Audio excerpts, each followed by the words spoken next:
Good morning বন্ধুরা। প্রথমেই বলবো সবাই ভীষণ সাবধানে থাকো, কারণ ঘূর্ণিঝড়ের প্রভাবে কিন্তু সকাল থেকেই বৃষ্টি শুরু হয়ে গেছে।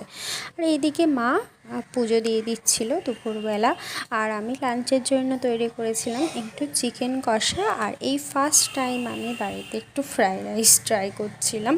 আর এখানে দেখো ভাতটা আমি ঝরিয়ে রেখে দিয়েছি, আর ডিমটা ভেজে নিয়েছি, আর সবজিগুলো এখানটায় ভাজছিলাম। যেহেতু প্রথমবার করছি একটু ভয়ে ভয়ে ছিলাম কেমন হবে। তো এই দেখো আমার ফ্রাইড রাইসটা একদম রেডি হয়েছে, একদম হালকার মধ্যে করেছিলাম, আর তোমরা দেখেই বুঝতে পারছো কতটা ঝরঝরে হয়েছিল। আর ভাতটা খুব সুন্দরভাবে ছিল, এতটা ভালো হবে আমি ভাবতে পারিনি।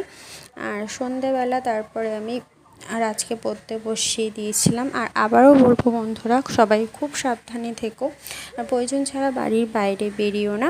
আর আমার ব্লগটা এই পর্যন্তই, সবাই ভালো থেকো, টাটা।